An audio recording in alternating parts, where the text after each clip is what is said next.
culture, social movements, and financial markets through trade and the exchange of ideas. So actually, globalization is primarily known of its uh, integration and exchange of ideas. Now, if we talk about ideas, these ideas are pertaining either to government policies, cultural ideas, social ideas, and the ideas that may create social movements, different social movements, and of course, ideas about financial markets, okay, and many more. Okay, that will also includes technology, that will also includes sharing and exchange of religious or spiritual beliefs. Okay, so that is the very idea or the key concept of globalization. Okay, integration and exchange. Okay? Integration and exchange of varying or different types of ideas. Now, pluralism, on the other hand, we said that it is the principle that allows uh, coexistence, okay, through compromise and flexibility. And these terms actually were mentioned last time when we were discussing pluralism and fundamentalism, right? Because it was said last time that pluralism actually is the same with flexibility. Now, flexibility, compromise, and coexistence are also among the few principles that that were perceived or that are perceived to be necessary in order that globalization will work. Because we know that in globalization, it's about interaction, integration, and exchange of different ideas. Then to make it possible, then there is also a need to observe coexistence or mutual respect for our differences, and then try to come up with compromise for whatever uh, differences that we have and flexibility towards each other. Okay? Because these things are necessary, especially when it already involves different government policies, different cultures, different social movements, and different financial market systems or financial market strategies. Okay, so take note in globalization, competition, global competition, global cooperation are, of course, inevitable. We cannot avoid them. Okay, even if we try to peacefully coexist with each other, there are instances really that we will end up competing against each other because globalization is actually about competition. Okay, now let's also consider another definition of globalization and its positive and negative effects later on, and eventually discussing the moral implications of globalization. Now, another definition of globalization here states that it is a worldwide integration of government policies, culture, social movement, and financial markets through trade and exchange of ideas.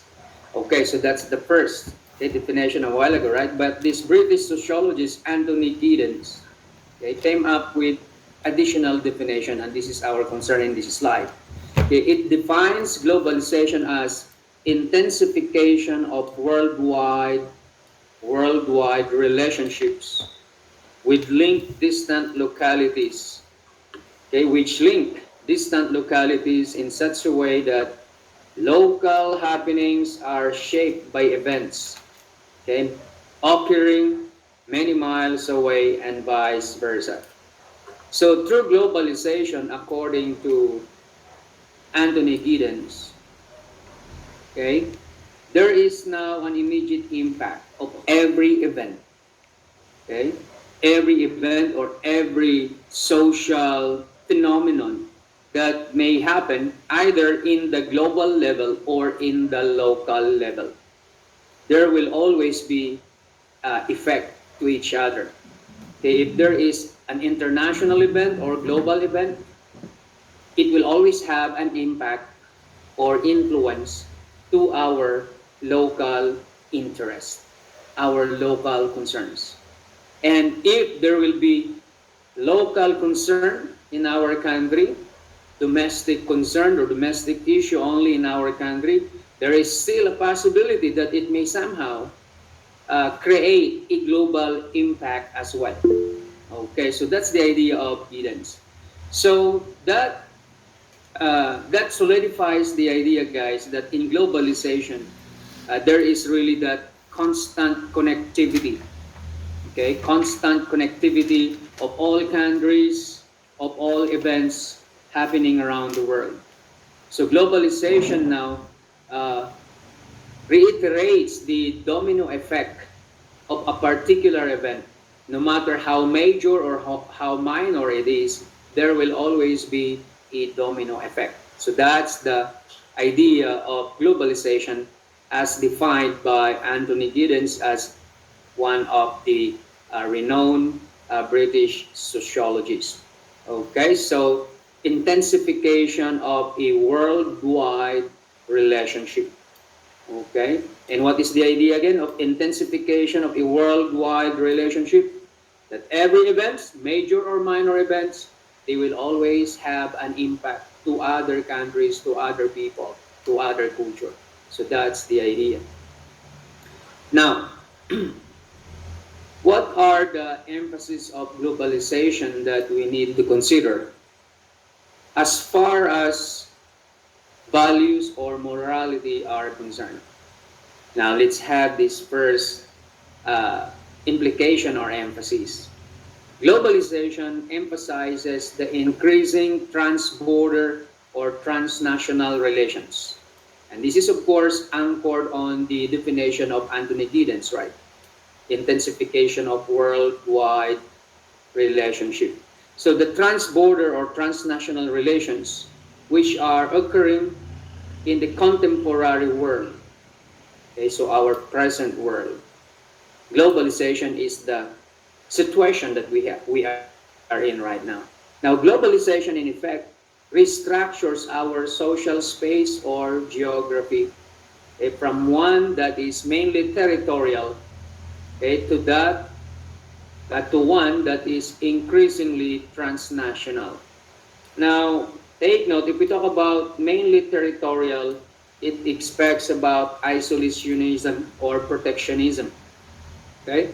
Sometimes our territorial boundaries, or no, in the past, I should say, in the past, our territorial boundaries creates a barrier that would exclude the outside world or that would isolate us from the outside world.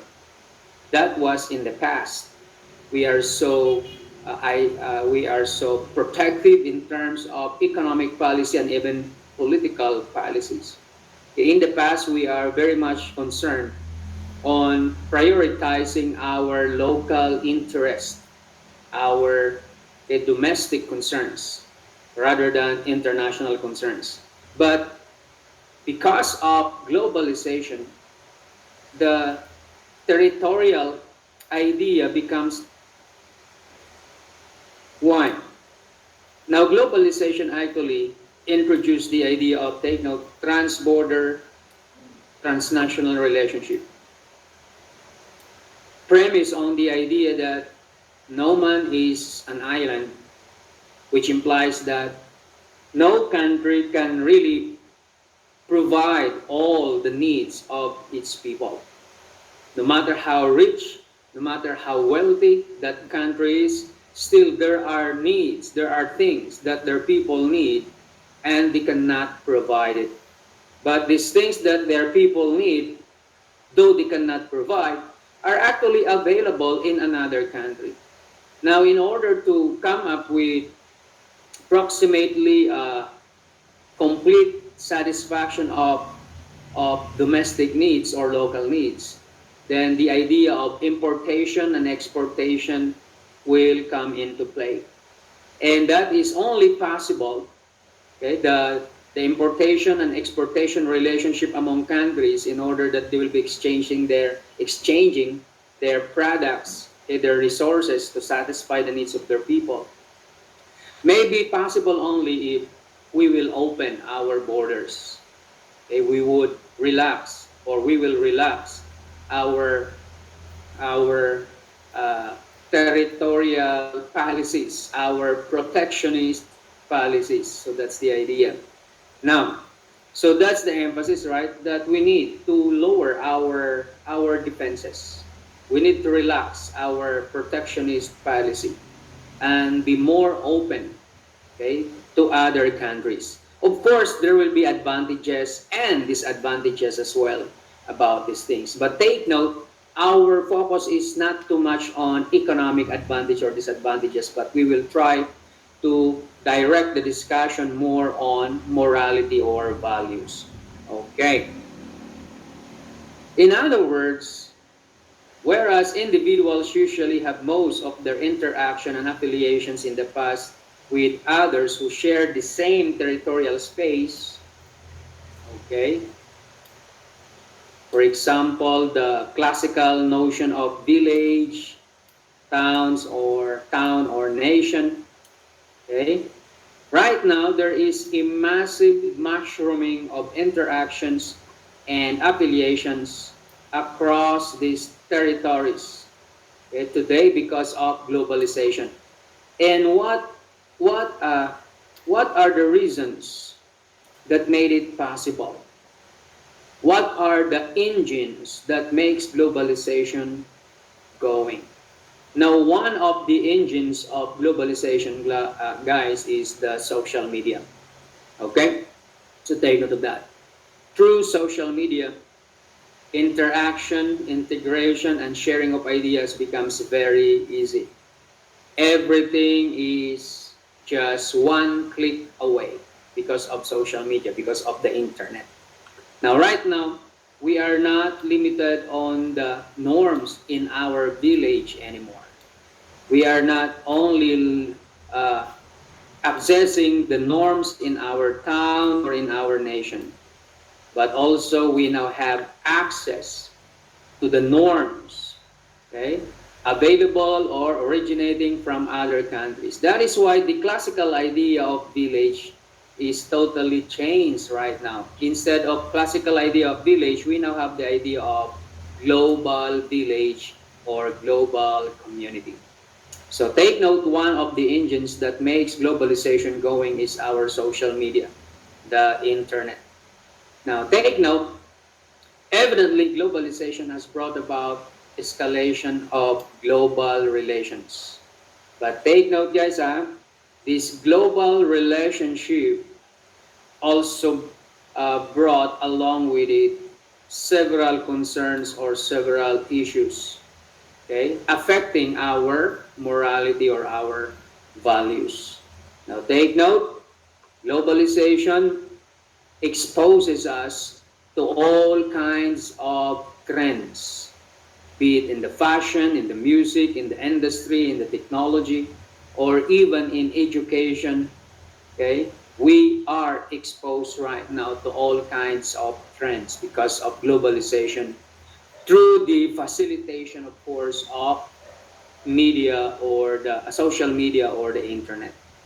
Now, first, before we'll be discussing the problems of globalization, let's uh, take for a while the major effects of globalization. Now, take note, the idea of globalization actually started its popularity right after World War II, okay, in the midst of 1980s. Okay, take note, World War II ended 1945, but the idea of globalization became popularized during the 1980s, so long after the World War II. Um, they are actually trying to tell us that World War II also may be one of the reasons why the idea of globalization, okay, was developed or created.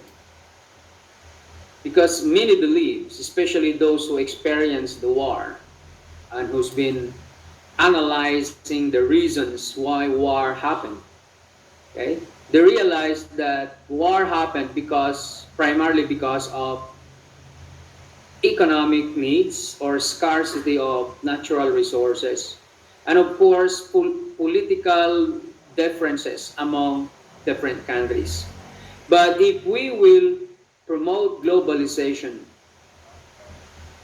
okay, scarcity of resources or these economic needs differences may be settled amicably through globalization, because as we defined globalization a while ago, it is characterized by the ideas of integration, interaction, and exchange of ideas.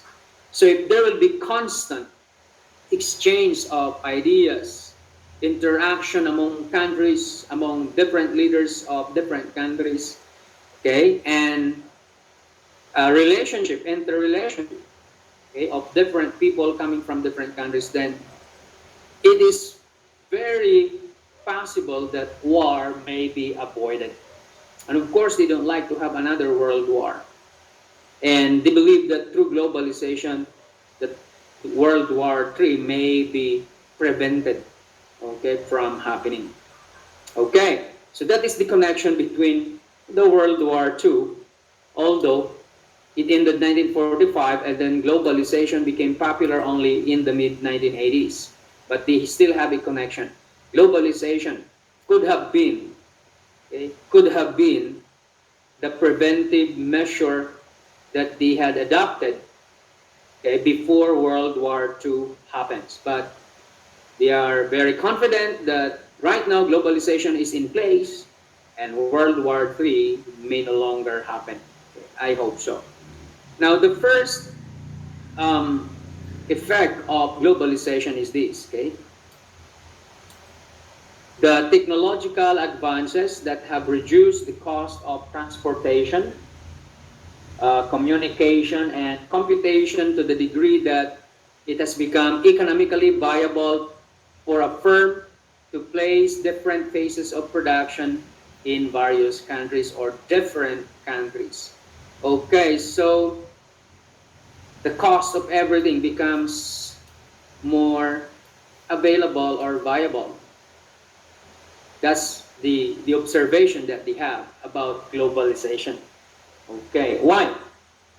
Because technological advancement makes transportation now easier and affordable. Okay, way back 1970s, boarding a plane is only available for the elite. Okay, the elite people, because it's very expensive. But nowadays, because of technological advances, we're in production of this air transport and other modes of transportation are now easily produced and available, then the cost of transportation is also lower. Okay, so right now, kahit sino pwede na mag-airplane. Okay, kahit provincial travel lang from Manila to Visayas or to Mindanao, pwede na mag-airplane. We have a lot of domestic flights already. But in the past, we have few domestic flights and most of the flights are international flights. Okay, but right now, okay, everything is becoming affordable. And that is the first effect of globalization that they have. Okay, what's the idea? Everything is becoming affordable, okay, because of globalization. The second is it has something to do with business escalating liberalization, okay, of trade and capital markets. Now, the main idea here is liberalization. Globalization actually made most of the countries to have no choice but to remove their economic protectionist policy by reducing their custom duties or tariffs, or totally removing custom duties and tariffs imposed against imported goods. Because in the past, okay, imported products, importers, or foreign manufacturers really are required to pay custom duties or tariffs before they can validly or legally introduce their products to our local market. But right now, through globalization, um, these things are now being relaxed. So we can easily import everything, and we can easily export also everything that we have in our country to another countries who are needing them. So that's the idea. But as you can see, sir, this is about ethics, and so far our discussions about economic impacts or consequences. Okay, that's right. But take note, if you will be reading between the lines, you will find out later on what are the moral consequences of globalization. Okay? Now, more and more governments are deciding to protect their economies from foreign competition or influence through import tariffs and non-tariffs obstacles like import quotas, legal prohibition, and export restraints. But as I've said, these things are gradually being removed because they are not facilitated to globalization. Many international institutions founded after World War II, such as the World Bank, International Monetary Fund, the General Agreement on Tariffs and Trade, which was succeeded in 1995 by the World Trade Organization, and right now we are still under the World Trade Organizations. Okay, we are still under the World Bank and International Monetary Fund. These international institutions, guys, okay, or sometimes they are known as the Bretton Woods institutions, have played a crucial role in endorsing free trade economy in place of protectionist economy. So free trade over protectionism. Okay? Free trade over protectionism. Sir, economic pa rin. Yes, economic pa rin yan. Pero makikita natin later on ang moral effects. Now, here, we have some problems identified by Gail Terberg or Taberberg. She is actually an internet article writer, and she has so many articles available in the internet about global issues. Now, this time we'll be borrowing her outline concerning the problems with globalization. And in here, we can see now the, the moral implications of globalization based on its problem. Now, take note. The first problem that this writer recognized is globalization uses up finite resources more quickly. Okay? So, through globalization, our resources, no matter how vast resources we have, they can be quickly consumed. Okay? So, what is the moral implication of this problem? If people will become, people's perception towards consumerism, they will be affected. Now, if we talk about consumerism, meaning it's about consumption, right? Consumption of everything that we think we need to consume. Now, here, consumerism actually this time promotes uh, things that we used to discourage in the past. And what is that? Consumerism promotes what?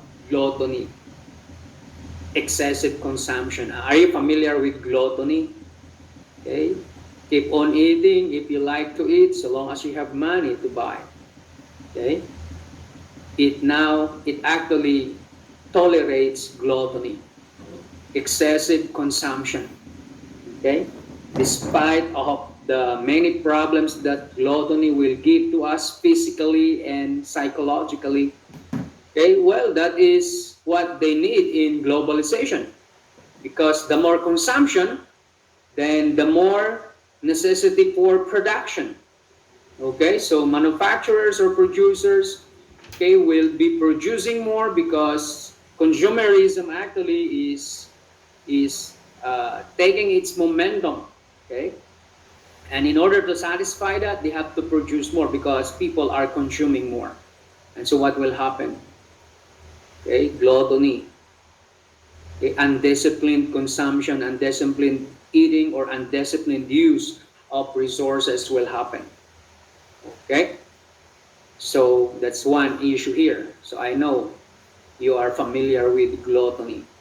Okay, we don't care if nothing will be left. Okay, for the next generation or for tomorrow, so long as we can satisfy our our craving for everything. Okay, so take note, gluttony comes along with its selfishness, self-centeredness.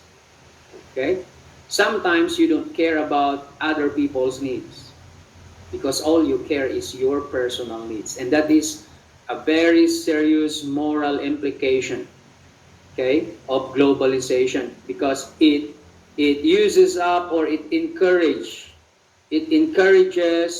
okay, exploitation of our resources. Okay? It encourages exploitation of our resources.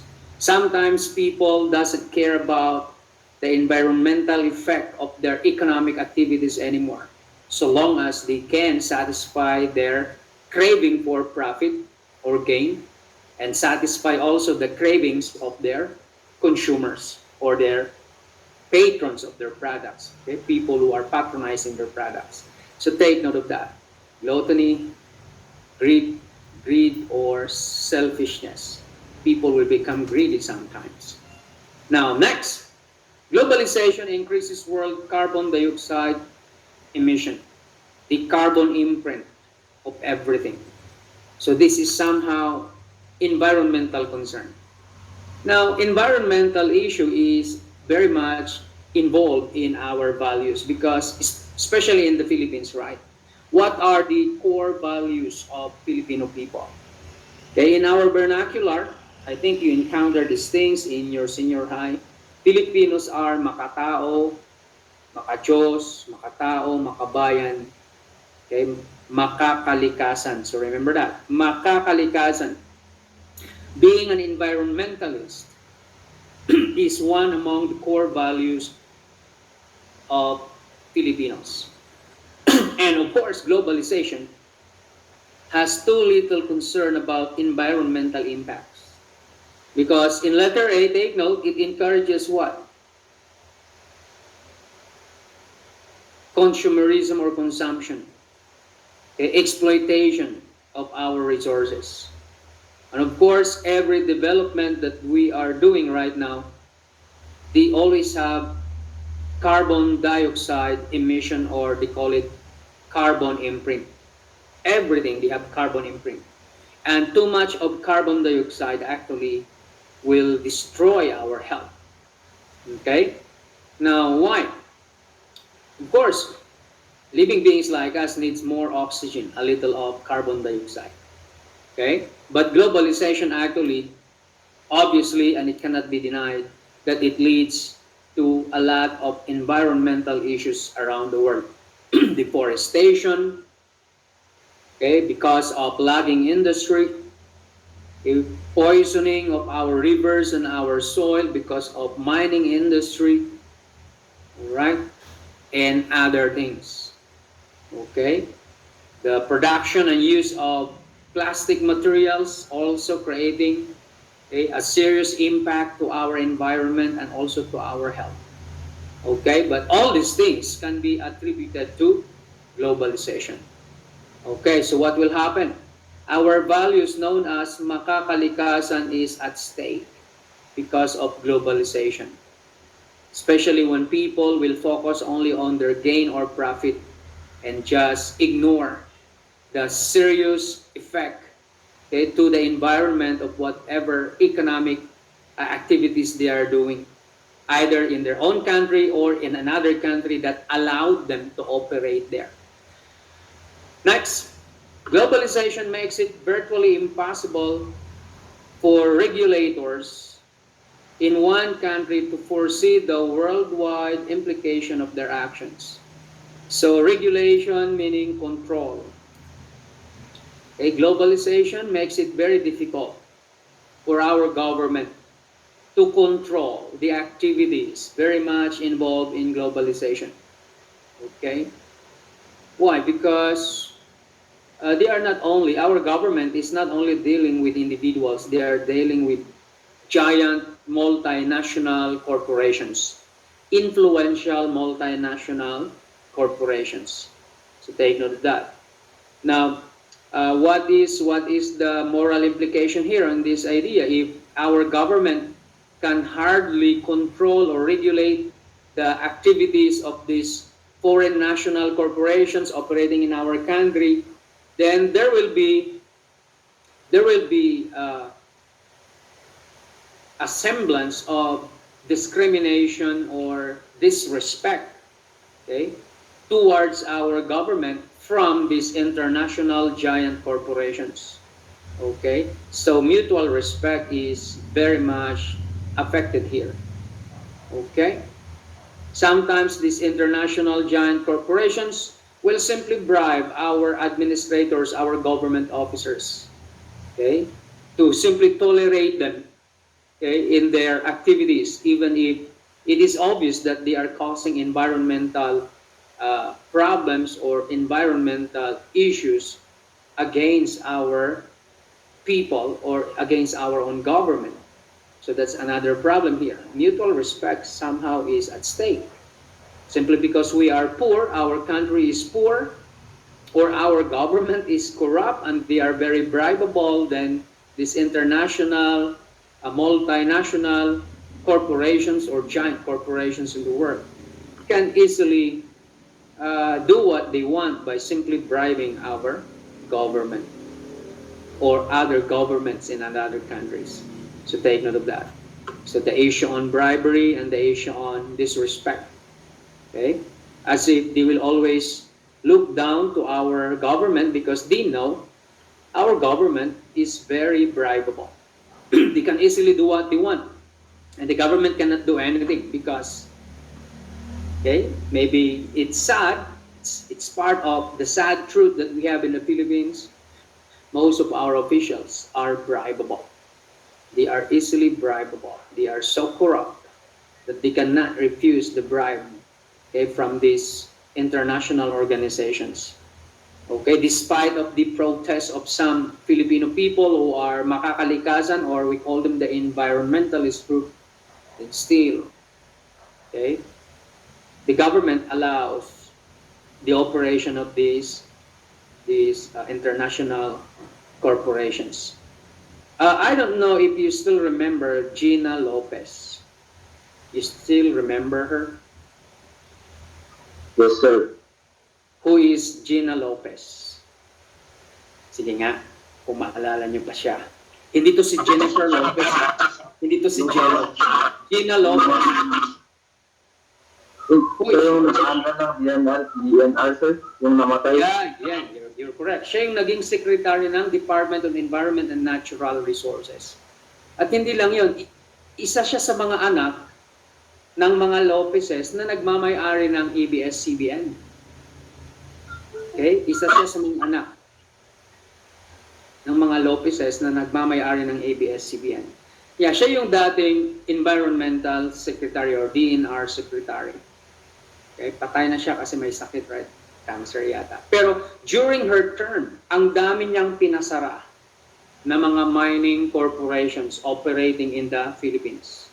Because these mining corporations operating in the Philippines are violating our environmental laws. Pinasara niya. But what happened? They asked her to resign. Alam niyo ba yung issue na yun noon? Okay? The senators, including Alan Peter Cayetano, who is a close ally or supporter of President Duterte, voted against her. Why? Because she is going to shut down a lot of mining corporations, and most of them are international mining corporations because they are violating our environmental laws.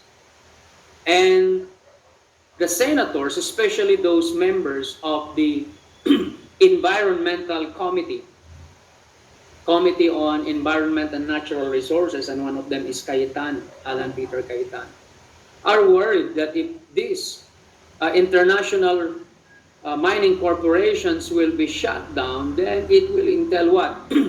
Economic effect to our country.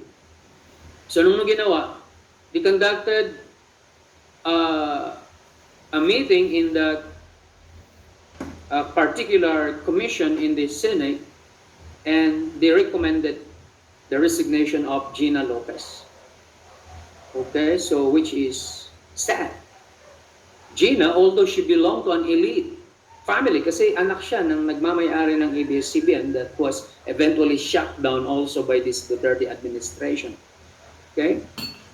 Despite of being an elite, she has a true concern for our environment because she believes that the, the environment is the primary source of livelihood for survival of most poor people in the Philippines. Pero she was forced to resign based on the recommendation of the Committee on Environment and Natural Resources. And sad to know that one of them is Alan Peter Cayetano. Okay? Take note, who appointed Gina Lopez, by the way? Duterte. And Alan Peter Cayetano is an ally of Duterte, but still, okay? Business is business. Yun ang nangyayari. I don't know if others are aware of that. Gina Lopez. Hindi si Jennifer Lopez, iba yun. Okay. So take note of that. Next, globalization acts to increase world oil price. They have also control over the prices of oil.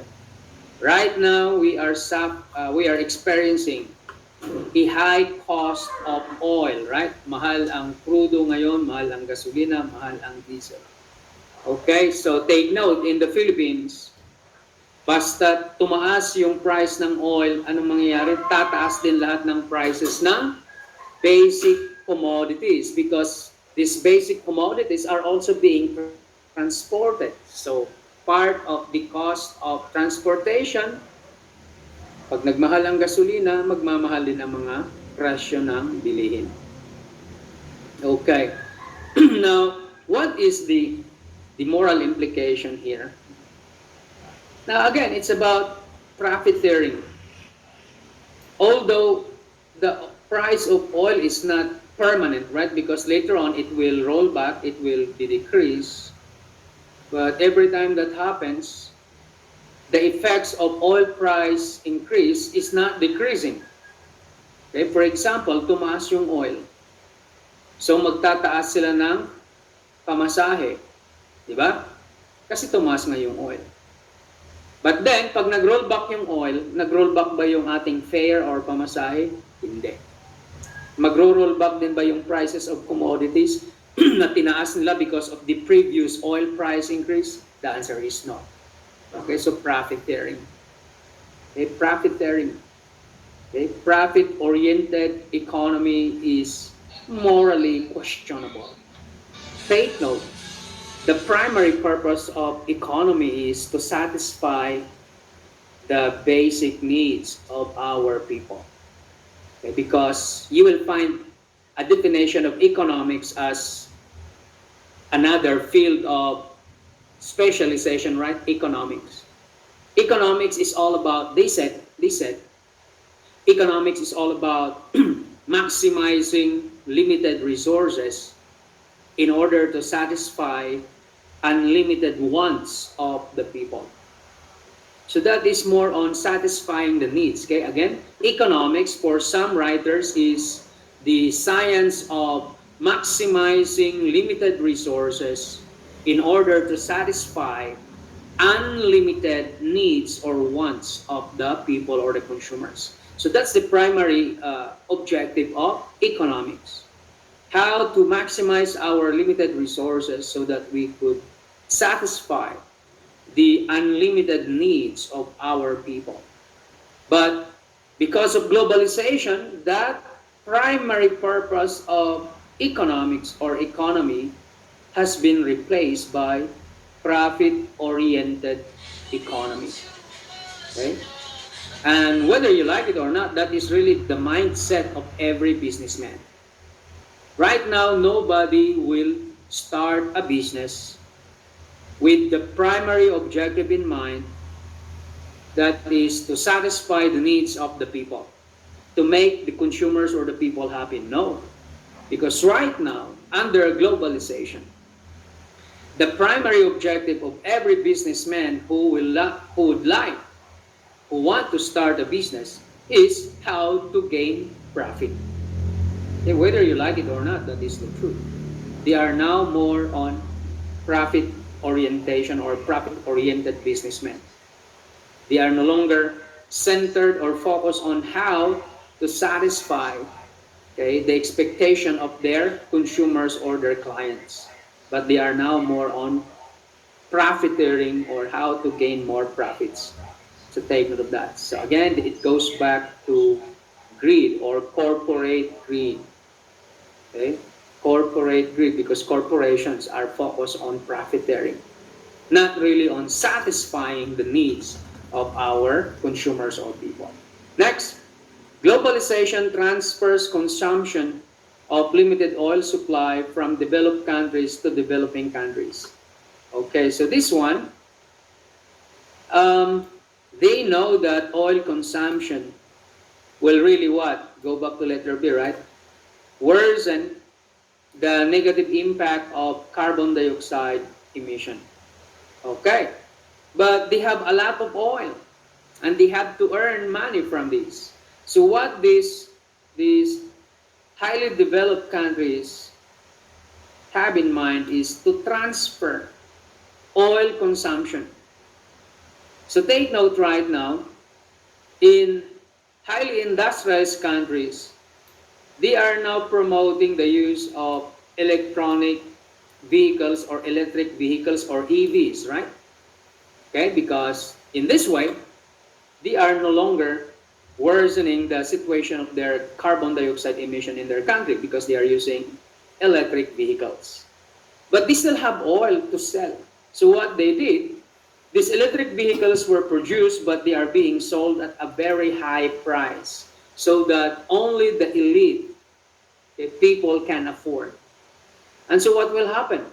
Poor people in developing and underdeveloped countries can hardly afford an electric vehicle unless China will mass produce electric vehicles and make it affordable to all people, even to the third world countries. But right now, this is the situation.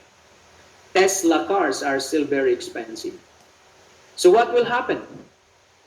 If elite people in highly industrialized countries will no longer use cars that are fueled by fossil fuel or gasoline, because they will now be patronizing electronic vehicles, then what will happen? Okay, they will be selling these cars that still consumes fossil fuel or gasoline to developing and underdeveloped countries. And what happens to their oil? Then they will end up selling their oils no longer to themselves in the highly urbanized countries or industrialized countries, but they will be selling their oil to the developing and underdeveloped countries.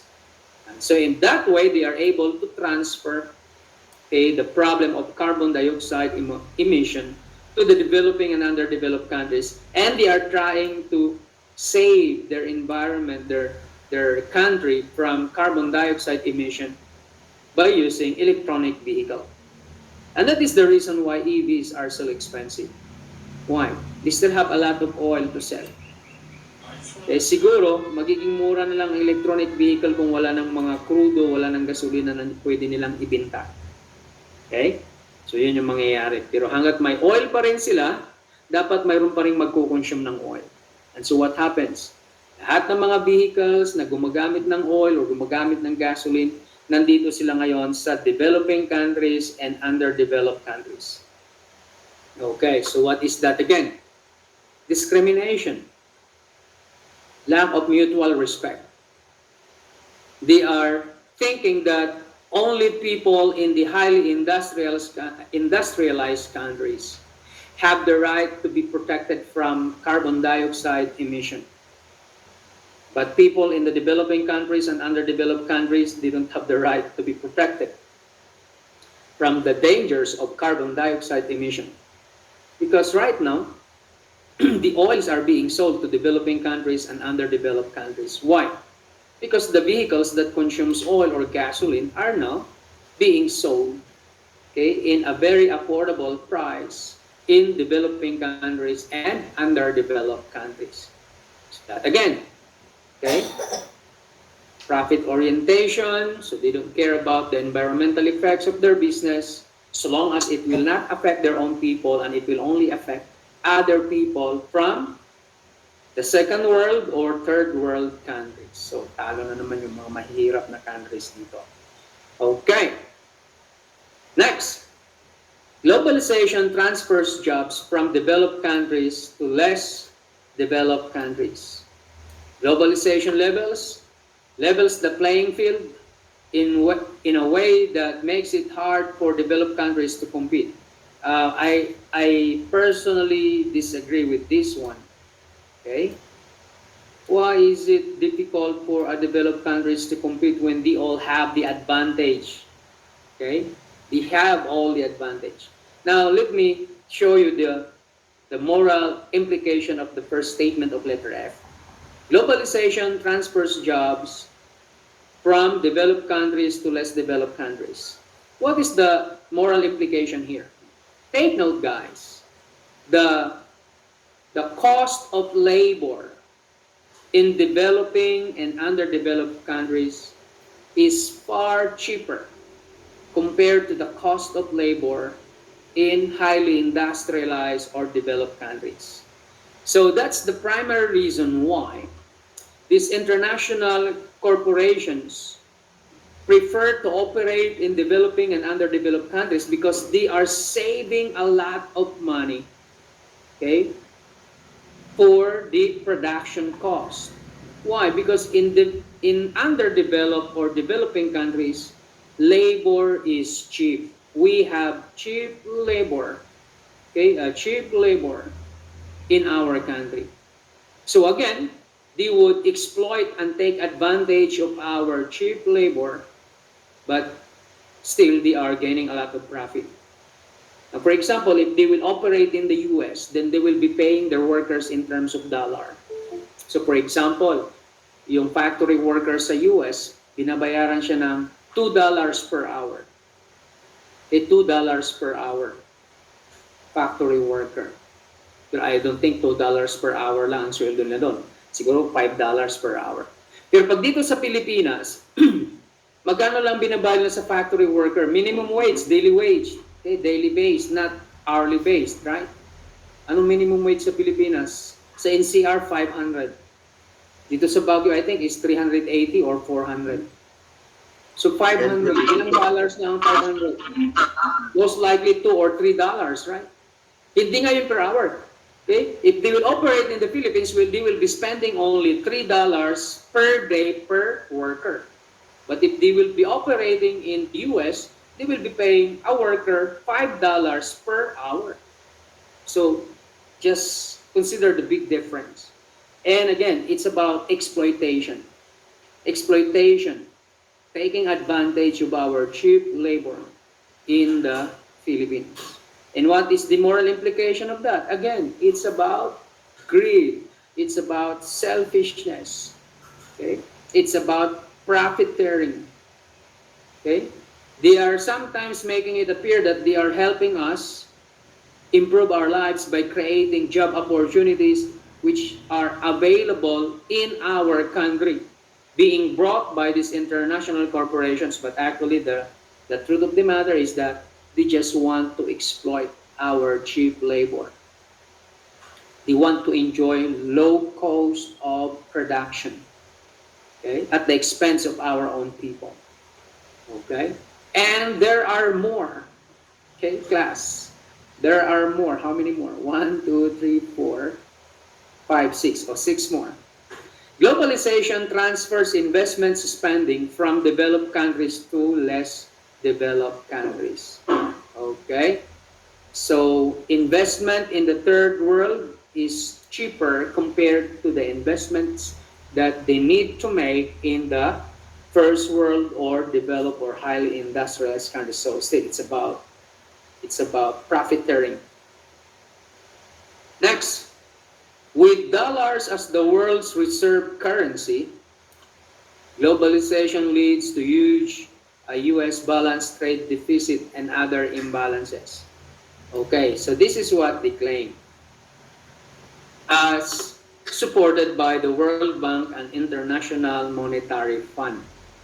Okay, yeah, even the U.S. government is experiencing deficit because they said they are running out of dollars as a reserve currency of the world, as the global currency, because it's not only USA that needs dollars, because all countries who wants to participate in globalization needs to have a dollar reserves of their own. Otherwise, they cannot participate in the global economy or in the global market.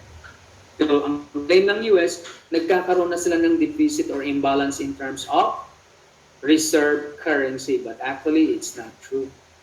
In fact, it's not a problem in their part, but that is their advantage. Imagine, your currency is used as the global currency.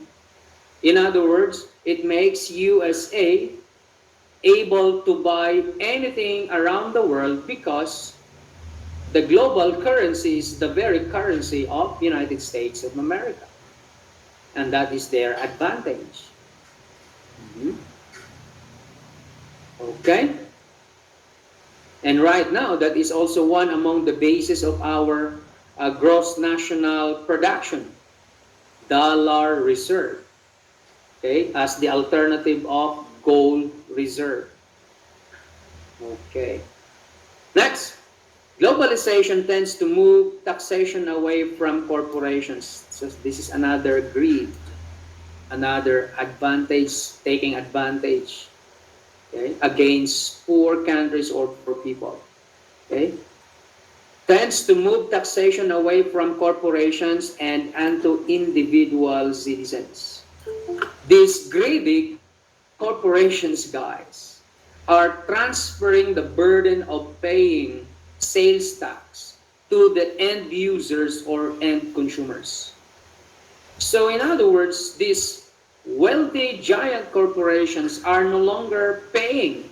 In reality, they are not the ones paying the sales tax and business taxes that they need to pay to our government, because they transferred it to the individual citizens, the end users or end consumers.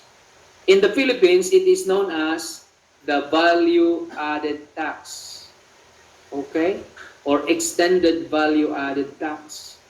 In everything that we buy right now, most of the items, even basic commodities, are now under extended value added tax or value added taxation. This is actually an indirect taxation. That's why they can easily transfer the burden of actually paying it to the consumers. And again, okay, that is greed, and that is taking advantage, okay, of the situation of our consumers, because our consumers have no choice but to buy because they need them. Okay? Pero lahat ng binibili may IVA. Okay? May IVA. Ilang percent? 12%. Dapat 100 pesos lang yung bibilhin mo. Okay? Na, let's say, 2 kilong bigas, dapat 100 pesos lang. Kasi 50 pesos per kilo lang dapat. Ang binayaran mo ay nagiging 112 pesos. Bakit? May 12% na additional na VAT. At sino naman, sir, ang gumawa ng extended value added tax na yan? Na 12%. Kilala nyo kung sino? Kung sinong senador? Ayaw ko kung tatakbo siya ulit ngayon.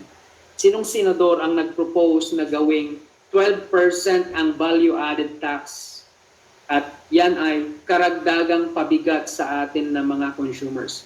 Do you know him? Okay. Do you know him? Who is the author of the extended value added tax? Kilala nyo? Hindi, sir. Hindi nyo kilala. No, sir. Actually, okay, kung binasa nyo sana yung batas, kilala nyo siya. But anyway, are you aware of that? Every time you buy something, may additional na 12% na binabayaran. Aware kayo niyan? Yes, sir. Diba? Lalo na sa service. Diba meron sa receipt, naka-indicate palagi sa receipt. So in other words, yung IBAT na yan, dapat ang magbabayad dyan class, hindi mga consumers, hindi yung mga end users, kundi mga manufacturers, mga producers ang magbabayad niyan. Because that is primarily imposed upon them, the extended value added tax. This is supposedly to be paid by the producers and manufacturers. But what they did, they transferred the burden by collecting it or adding it to the retail price of every commodities we are buying in the market. So ang senador na nag-author niyan ay walang iba kundi si Senator Recto. Kilala niyo si Ralph Recto? Kilala niyo siya? Senador na Yes, sir.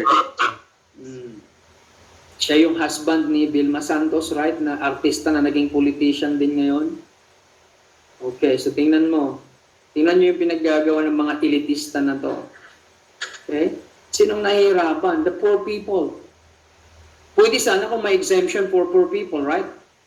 Wala namang price para sa mahirap at price sa mayaman.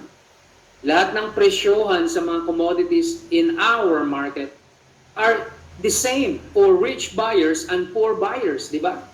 Bakit? May presyong pang mahirap ba? At may presyong pang mayaman? Wala. Pari-pariho lahat, right? Pari-pariho lahat. And so what happens? Sa mga mayaman, okay lang. It's nothing for them, yung 12% na additional na yan. Pero para sa mga mahihirap, that is something already. Okay. And this is again, actually dishonesty, right? Legalized dishonesty in the part of the manufacturers and producers. Kasi supposedly, they are the ones to pay the extended value added tax, but they opted to transfer the burden of paying it to the end users or consumers. So that is a legalized dishonesty. Obligasyon mo, ipinasa mo sa iba. Okay? So that is another moral implication here. Okay? Taxation has been moved away from corporations and transferred to the individual citizens, the end users or the consumers. Too bad. But the government is not doing anything about it. Okay. Globalization sets up a currency race to bottom with each country trying to get an export advantage by dropping the value of its currency. Export advantage. Anong ibig sabihin nito? They can acquire export advantage by dropping the value of its currency. Pag sinabing export advantage class, it means you can make your products for exportation attractive to the possible buyers from another countries. If you will be dropping or lowering the purchasing power or the value of your currency. Okay? So for example, mas mababa ang peso compared sa pound or sa dollar. Then yung mga countries using dollar or pound are very happy to buy products, raw materials, or resources in the Philippines because they will be paying based on the computation of peso currency. Napakababa ng value ng peso currency compared sa dollar. So, cheaper para sa kanila kung dito sila bibili. That's the idea.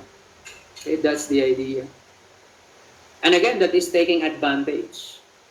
That is again taking advantage of the situation of poor countries by the developed or highly industrialized countries. So ang mangyayari niyan, yung mga poor country, hirap na ma-develop. Naubos na yung kanilang raw materials or natural resources, but still, they just earned too little based on the global currency standard. Kasi very cheap yung product natin kasi they are buying it based on the denomination of peso. Okay? So, mas mura. That's the idea. And again, it's about taking advantage of the difficult situation of other people. It still redound to corporate greed, selfishness, profit-oriented type of business. Last two. Last slide na ba sir? Hindi pa. Last two na problems lang. Marami pa tayong pag-usapan. Globalization encourages dependence on other countries for essential goods and services. Now, that is actually one among the problems identified by this author. Okay? Why? Why it will encourage dependence, okay, of poor countries to highly industrialized countries? Yes, because through globalization, all products around the world are made available in our local market. All right? Now, what will be its consequence? Our people will no longer aspire to become manufacturers or producers. So in other words, there's no need to develop our manufacturing capability as a country. Why? Why manufacture when we can easily buy products from another countries? Why invest on equipments, machineries, or facilities to become a manufacturing or producing country when it is more expensive to buy these facilities, these equipments, or these machineries necessary for manufacturing? Okay, when we can just easily buy finished products already from another country. So yun yung one. So it encourages dependence. So it actually deprives developing and underdeveloping countries, or it actually discourage, I should say. It discourage developing and underdeveloped countries from aspiring to become producers or manufacturers of finished products. Bakit?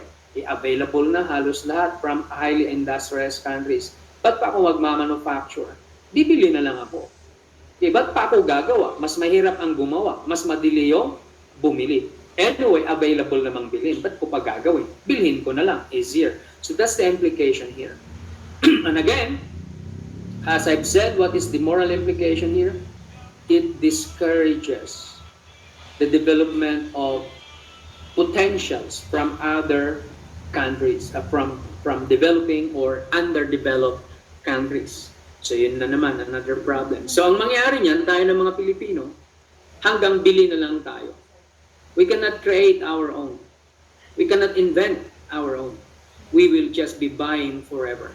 So we will just be consumers forever. Global consumers forever. Okay? And the last one, globalization ties countries together so that if one country collapses, the collapse is likely to ripple through the system, pulling many other countries with it. Ito na naman. Okay? Damay-damayan. Highly industrialized countries, when we talk about development, they are the ones who will primarily benefit from their development. And we minimally enjoy the benefits of their development because we are not part of their country. We are part of developing or underdeveloped countries. Okay. But this is the sad part of it. But if that developing country will collapse, will suffer economic crisis, are they the only ones who will be affected by that economic collapse or economic crisis in their countries? The answer is no. But even the poor countries who minimally benefited from their development are the ones who will be adversely affected by their economic collapse. And it is unfair, di ba? Kung kasaganahan, kukunti lang yung naibibigay sa atin, sa kanila lahat. Pero pag crisis, problema, tayo yung mas malaking impact ang na-experience sa collapse ng mga to, right? Okay? Tayo pa rin, affected pa rin tayo sa kanilang problema. Kung kasaganahan naman, very minimal yung effect sa atin. Pero pag problema naman, napakalaki ng impact sa atin. And that is, again, okay, a bad idea. Okay? Kung meron ka, kukunti ang binibigay mo. Pero pag nagkaroon ka ng problema, ang dami mong dinadamay. Okay? So, what's the moral lesson there? Okay? It rebounds from corporate greed. Okay? Pag profit, akin mas marami, kunti lang sa'yo. Pero pag nalugi, mas malaki ang malulugi sa'yo kaysa sa akin. So parang ganon. So again, corporate greed. Now take note guys, this is our problem in the world today. Greed, selfishness, self-centeredness. Okay? And these are the things that makes life difficult around the world. Some countries, despite of their abundance, they are still suffering the problem of greed, selfishness, or self-centeredness. Okay. Now, delimiting further the concerns of globalization as compared to pluralism in terms of ethical aspects. So now we are in ethical challenges of globalization. Globalization and the propagation of the laissez-faire capitalism deepen the inequalities within and between nations. Okay? And these inequalities is actually ethically condemnable because morality promotes equality, not inequality. Okay? It is ethically condemnable from both the consequentialist and the deontologist standpoint. Okay, consequentialist and deontologist or deontological standpoint. Okay, globalization, okay, is unfolding neoliberal globalization. Okay, that it concentrates wealth. This is the problem. It concentrates wealth in the hands of the few, leaving the majority in the condition of poverty. Okay? So morality is about sharing resources. Alright? Ethical standard is about making everybody equally happy and satisfied with their lives. But under globalization, it promotes greed, selfishness, wherein the wealth of the world is concentrated only in the hands of the few. Now, going back to the consequentialist and deontological standpoints, okay? From the consequentialist viewpoint, the moral argument against globalization is that it fails to maximize happiness for the greatest number of people. You still remember utilitarianism, right? To make a particular action morally correct, morally right, this action will produce happiness, satisfaction for the greatest number of people, or at least for the majority. But in globalization, wealth is concentrated in the hands of the few. So that's why under utilitarianism, as one of the sub-consequentialist moral theory, it failed to promote the happiness of the majority or the greatest number of people because wealth is concentrated only in the hands of the few. That's the idea of consequentialist viewpoint. Okay, viewpoint.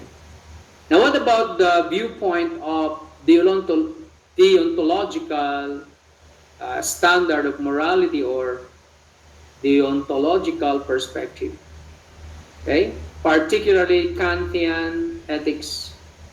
Okay, Kant's rights theory. Take note, Immanuel Kant. Okay, focuses on rights theory, legal basis of morality.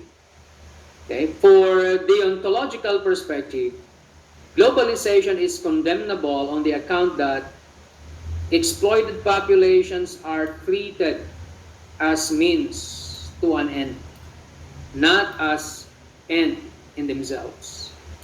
So, under the ontological perspectives, globalization is simply using people to satisfy the interests of the few. The ontological perspectives believes that globalization is the means of highly industrialized countries or developed countries to satisfy their needs further, to develop themselves further at the expense of the poor countries. Okay? They developed the idea of globalization not really to help poor countries to develop also, but to use, to exploit these poor countries, okay, to sustain, okay, the development that these highly industrialized countries are already enjoying. So yun yung ibig sabihin dito. Okay? Globalization exploited the population because they are treating, okay, the population as means to their end and not as an end to themselves. Anong ibig sabihin ng end to themselves, sir? Dapat, globalization should be used as a means to make all people develop, to make all people happy, not just the few. But because they are only using more people to satisfy the needs of the few elite, then they are morally questionable. Or dito sa ating slide, they are morally condemnable. Okay? They are morally condemnable. So that is globalization. So right now, therefore, whether we like it or not, globalization is posing a great threat towards our morality. Okay, our moral values are at risk right now during this globalization. Basically, business ethics is a form of applied ethics that examines moral principles concerning business environment, involving issues about corporate practice, policies, business behavior,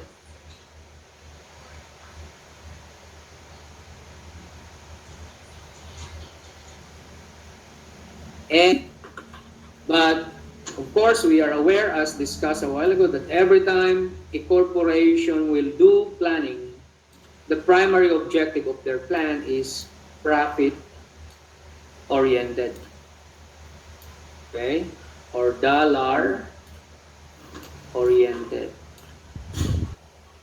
okay, because all businesses actually are established for profiteering, not primarily on satisfying the needs of the consumers or the people. So take note of that.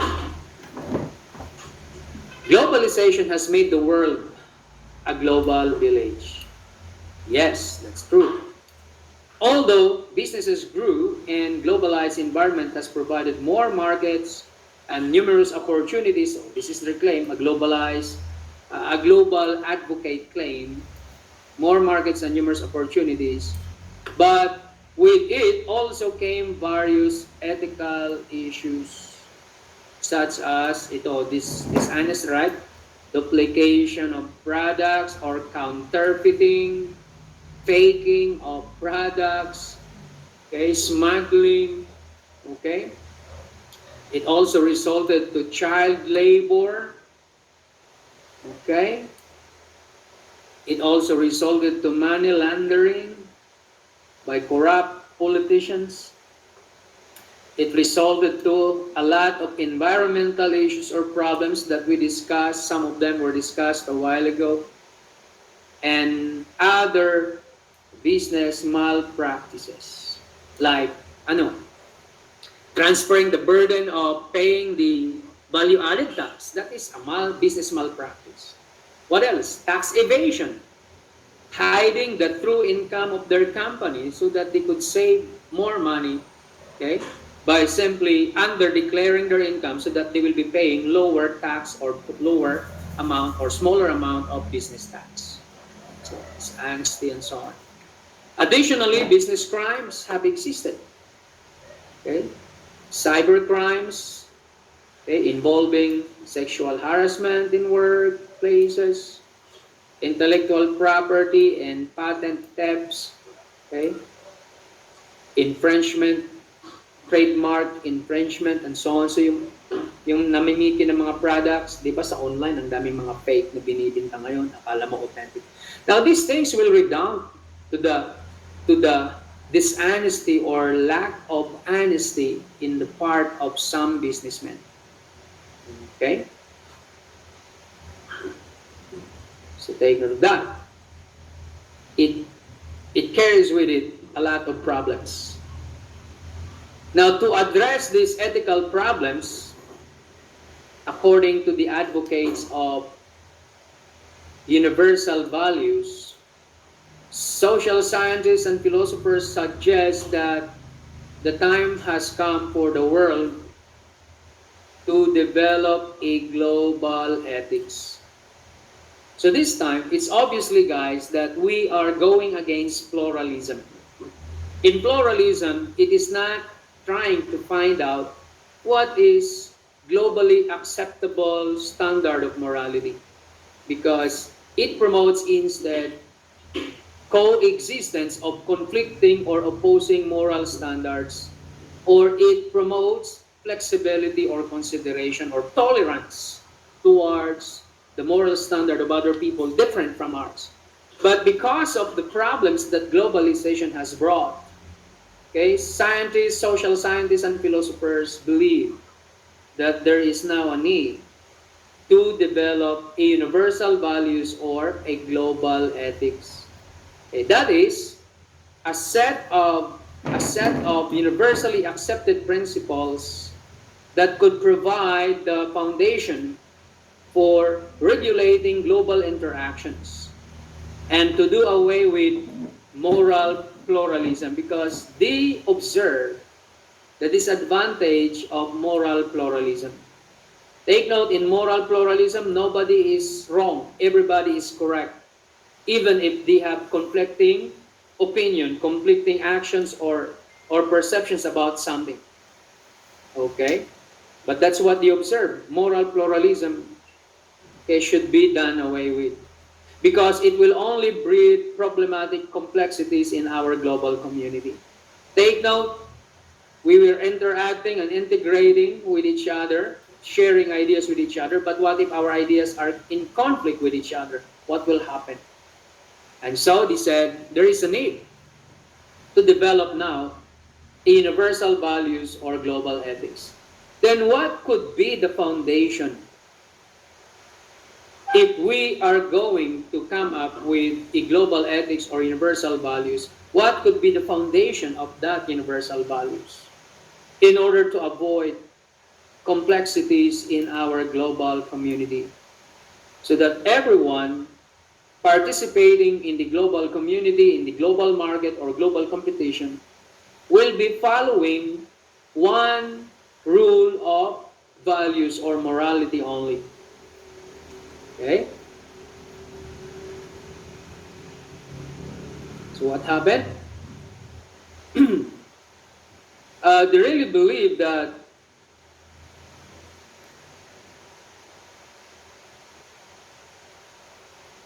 the foundation later on of global ethics or universal values would be the idea of killing and lying, which are universally disdained acts. Diba?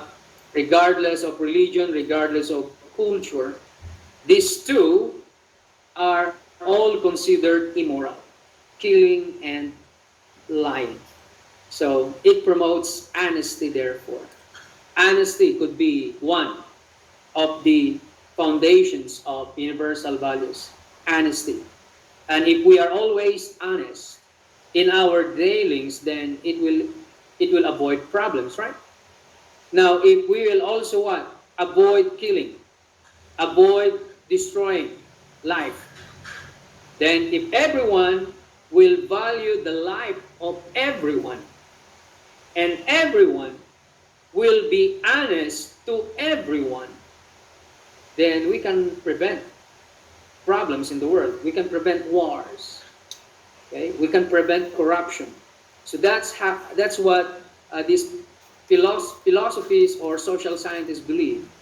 Okay, to solve all the moral challenges or problems brought about by globalization. So we could start with this one: valuing life and honesty, because all cultures, all religion renounces, condemn, okay, they condemn the act of killing and the act of lying. Kahit sino, ayaw ng killing, ayaw ng lying. So this could be the two foundations of the development of universal values later on. Okay, take note. The philosophical challenge, however, is that it seems improbable to ascertain normative principles that will be persuasive across cultures. Okay? Notwithstanding, in spite of these ethical variations across the various cultures, it is still very much possible that basic and fundamental values hold for every society, meaning acceptable to every society despite of their differences. And that's why they are suggesting that the idea of valuing life for all and the idea of honesty all the time, every time, okay, could be the foundations of the universal values or global ethics. Okay? So that's what they want. And that's the best way of solving moral problems aside from economic, environmental, and political problems that globalization has brought. Okay? We could somehow create a solution for solving the moral problems brought about by globalization. Okay? Now, to advocate universal cultural values such as truth, justice, love, okay, it is also a call for working in favor of universal spirit of fraternity, solidarity, altruistic spirit, okay, a decided and generous will, and the universal will to live in peace. Okay? There are so many things that we could start, but if you want to have peaceful life, global peace or world peace, then let's start valuing the lives of everyone equally without discrimination. Let's start practicing honesty in all circumstances, whether it's favorable or unfavorable to us, maintain honesty. And if that's the case, if everybody doesn't like killing anymore, if everybody doesn't like lying anymore, then world peace is attainable. Living in peace globally is attainable. Okay. Now, in a situation of global this equilibrium and this harmony, the reawakening of the human spirit of love and compassion may save us from our own worst extremes. Okay? Now take note, human beings can be extremely kind, but also they can be extremely bad. Okay? Indeed, material wealth ought to go hand in hand with moral and spiritual wealth. People in the world should not focus on material wealth alone. They should also consider moral and spiritual wealth. And if we talk about moral and spiritual wealth, then again, I will repeat, we need to value the lives of everybody. Hindi lang black lives matters. Hindi lang white lives matters. Hindi lang brown lives matters, but the lives of everyone matters. And then honesty in all circumstances. Okay? Honesty in all circumstances.